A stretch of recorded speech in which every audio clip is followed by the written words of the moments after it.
कल 15 राज्यों से राज्यसभा की 57 सीटों पर वोट पड़ेंगे।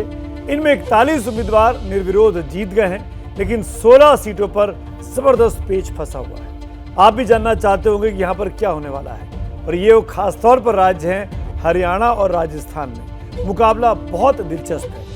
पार्टियां अपने विधायकों को एक होटल से दूसरे होटल लेकर भाग रही हैं, ताकि कहीं वो बिक ना जाएं, बिछड़ ना जाएं, दूसरे खेमे से ना जुड़ जाएं। और ये सब इसलिए क्योंकि यहाँ सीटों से ज्यादा उम्मीदवार हो गए हैं, और मालदार उम्मीदवार हैं ये किसी को भी कितना भी पैसा पहुंचा सकते हैं। इसीलिए खतरा क्रॉस वोटिंग का बढ़ गया है। आखिर सर्वोच्च सदन की उम्मीदवार जीतने के लिए क्या कुछ सियासी खेल चल रहा है, इसी पर देखिए हमारी ये एक और एक्सक्लूसिव रिपोर्ट।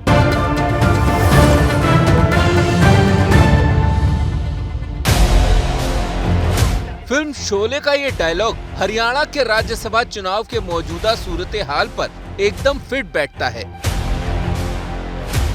क्योंकि यहाँ भी सीट 2 हैं और उम्मीदवार 3 और टक्कर कांटे की है। थोड़ा भी चूके तो चंडीगढ़ से राज्यसभा आने वाली बस छूट जाएगी। बीजेपी ने कृष्णलाल पंवार को मैदान में उतारा है, जिनका जीतना तय है। कांग्रेस की तरफ से अजय माकन मैदान में है, लेकिन इनका जीतना तय नहीं है, क्योंकि निर्दलीय उम्मीदवार के तौर पर करोड़ों में खेलने वाले उद्योगपति कार्तिकेय शर्मा मैदान में हैं। ऐन मौके पर कार्तिकेय शर्मा की एंट्री से ही माकन की नाव हिचकोले खा रही है, क्योंकि 90 सीटों वाले हरियाणा विधानसभा से राज्यसभा जाने के लिए हर उम्मीदवार को 31 वोट चाहिए ही चाहिए। बीजेपी के पास 40 हैं, मतलब उसका एक उम्मीदवार तो जीतेगा ही, 9 वोट फालतू हैं।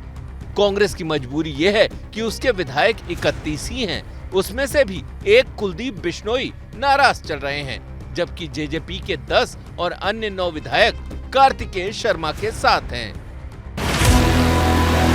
जो नाराज हैं, उन्हें गांधी की गुलाबी तस्वीर कैसे भीतरघात के लिए तैयार कर सकती है, ये किसी से छुपा नहीं।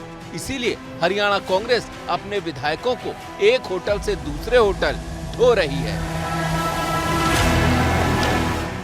दूसरे कैंडिडेट जो आए हैं मैदान में वो कार्तिकेय शर्मा हैं, और उन्होंने हमसे समर्थन मांगा है। हमारे 9 वोट जो है अतिरिक्त हैं, वो हम उनको देंगे। जो माहौल भारतीय जनता पार्टी ने पिछले 7 साल में बनाया, जहां चुनाव हार गए वहां भी सरकार बनानी है। क्यों साहब, क्यों बनानी? बच्चे की जिद है।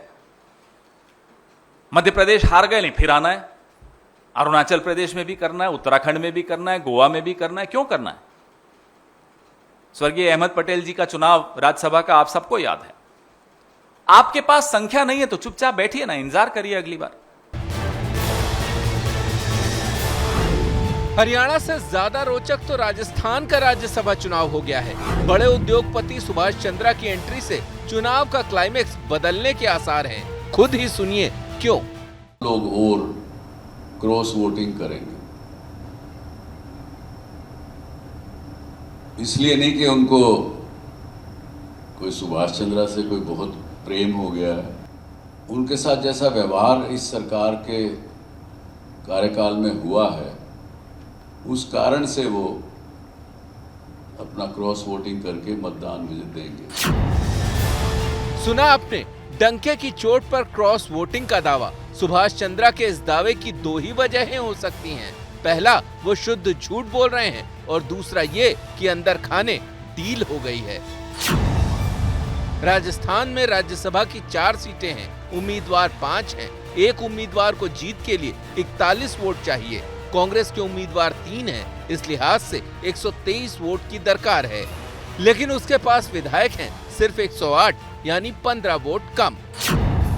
बीजेपी ने एक उम्मीदवार उतारा है, वोट हैं 71, यानी बीजेपी के पास 30 सरप्लस वोट हैं।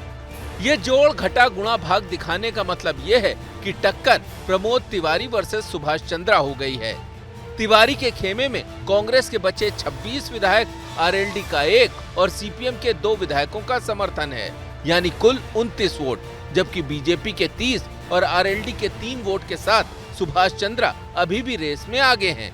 किंगमेकर की भूमिका में 13 निर्दलीय हैं, जो जिधर जाएंगे उसका काम हो जाएगा। और ये काम बनेगा कैसे, ये खुद जानकारों से सुनिए।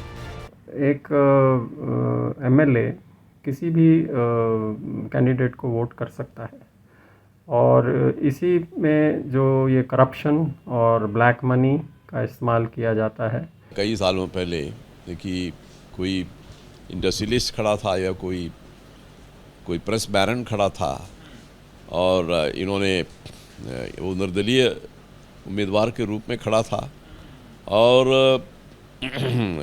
उनको तो लोगों ने वोट देके जिताया, तो उसका कोई ना कोई कारण तो होगा ही।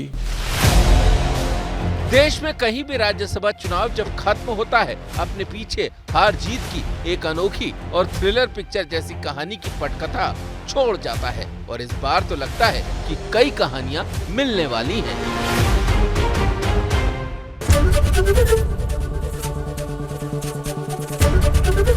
एबीपी न्यूज आपको रखे आगे।